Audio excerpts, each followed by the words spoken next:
Assalamualaikum warahmatullahi wabarakatuh. Perkenalkan, saya Mutia-Sari selaku host dari jurusan Komunikasi dan Penyiaran Islam 7A. Nah, materi hari ini akan membahas tentang manajemen media massa dalam menghadapi persaingan di media online pada saat ini.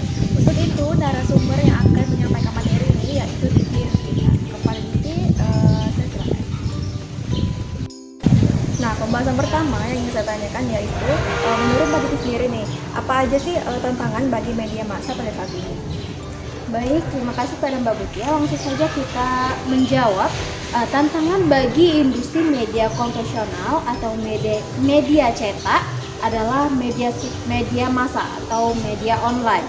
Nah, dalam beberapa tahun akhir, media online berkembang pesat dan menjadi sarana pemenuhan informasi bagi kebutuhan masyarakat. Nah, melalui media sosial, masyarakat bisa lebih mudah mengakses informasi dan berita yang diinginkan tanpa ada batasan ruang dan waktunya. Nah, hadirnya media online, masyarakat dapat melihat surat kabar maupun majalah melalui situs-situs web. Nah, beberapa bentuk media grafis ini adalah e-book, e-magazine, online magazine, dan sebagainya. Nah, media visual dalam bentuk digital ini mudah untuk disebarkan. Nah, cukup dengan mengunggah media visual digital tersebut ke dalam media internet. Nah, masyarakat di seluruh dunia yang terhubung dengan jaringan internet akan mampu untuk mengunggah media tersebut. Para pengguna medsos tersebut bisa dengan mudah berpartisipasi, berbagi, dan menciptakan isi, meliputi blog, jejaring sosial, wiki, forum, dan dunia virtual. Nah, blog, jejaring sosial, dan wiki merupakan bentuk media sosial. Nah, yang paling umum digunakan masyarakat di seluruh dunia. Kan dari sekian banyak media sosial nih, bagaimana sih cara untuk menjadi pembeda atau memiliki ciri khas tersendiri dalam media? Baik, nah untuk menjadi pembeda atau memiliki ciri khas dalam media adalah menjadi pembeda di antara banyak yang sama. Nah, itu merupakan suatu hal yang sangat penting dalam media. Nah, tentunya Anda bosan dengan berita online yang cuma bisa dibaca kan? Tentunya. Nah, di sini bukan cuma membaca, bisa memilih maupun menonton atau mendengar berita. Di saat kamu sedang super sibuk sehingga semua bisa kita lakukan atau bisa kita dengar atau kita tonton semuanya. Nah, tujuannya apa sih? Pastilah informasi ini mencerahkan dan mendidik. Nah, tentu saja cara penyampaian mereka pun berbeda dan menarik. Karena menurut mereka mendapatkan informasi dengan cara yang asik itu sangat menarik. Nah, selanjutnya ini bagaimana sih karakteristik dari media cetak serta online? Baik, pada umumnya media online dan cetak terlampau sama. Nah, yang membedakan ialah dari segi karakteristik media itu sendiri. Media web atau yang sering kita kenal dengan media online memiliki berbagai karakteristik yang berbeda dengan media cetak. Nah, dalam pemberitaan di media online sangat berbeda dengan media cetak.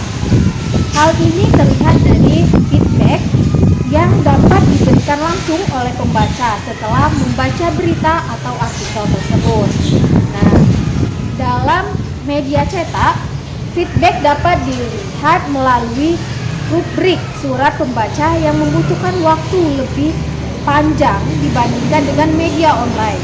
Nah, dalam media online tidak dapat langsung mengomentari artikel atau berita pada saat itu juga. Nah, dan publik juga dapat melihat saat itu juga. Nah, perbedaan tersebut juga dapat dijelaskan melalui perbedaan teknik penulisan. Nah, berita yang menjadi karakteristik media tersebut. Pemberitaan dalam media online lebih singkat dan padat. Nah, jika dibandingkan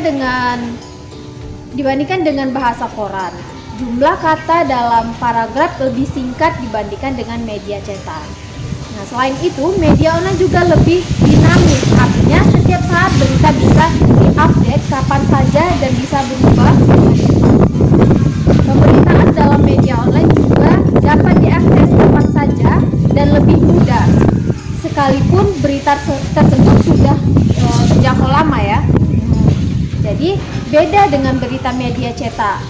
Pemberitaan lebih mendalam dan penggunaan bahasa lebih terstruktur. Nah, media online atau web menghadirkan informasi tentang apapun dapat diakses sesuai waktu yang kita inginkan. Selain itu, media web juga memiliki jangkauan akses yang sangat luas dan dapat diakses kapan saja. Yang penting ada jaringan untuk mengakses internet tersebut. Nah, pertanyaan terakhir nih, apa sih pengaruh dari media online pada saat ini? Baik, langsung ya. Nah, fakta di lapangan saat ini penulis temukan, sudah sangat jarang orang membeli koran untuk membaca berita. Benar nggak? Benar.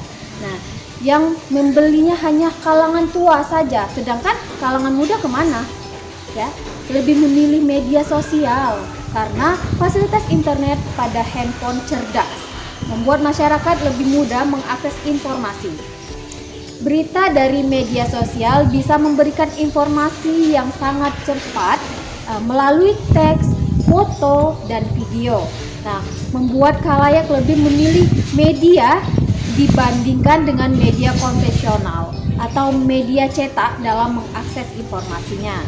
Nah, berita yang didapat dari internet bersifat langsung dan cepat.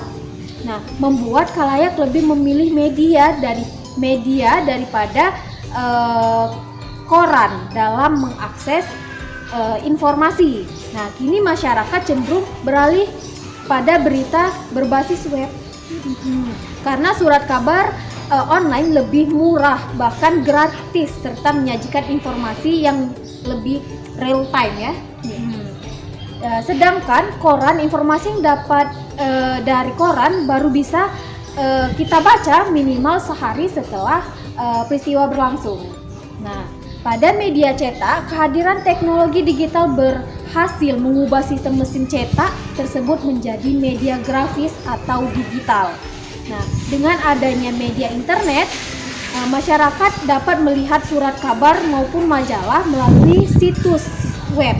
Nah, jadi Mbak Mutia, kehadiran kedua jenis ini atau kehadiran kedua jenis jurnalisme tersebut pada intinya memiliki tujuan yang sama, yakni berusaha untuk memenuhi kebutuhan atau menyajikan informasi atau berita yang penting bagi masyarakat atau khalayak luas. Nah, demikianlah pembahasan kali ini dari narasumber kita di Tirustika mengenai manajemen media massa dalam menghadapi persaingan media online. Semoga materi yang narasumber jelaskan dapat menambah wawasan dan ilmu pengetahuan kita. Sekian dari kami, saya Mutia Sari dan narasumber di Tirustika pamit. Apabila ada salah kata saya mohon maaf, kepada Allah saya mohon maaf pun. Saya akhiri wabillahi taufiq wal hidayah. Wassalamualaikum warahmatullahi wabarakatuh.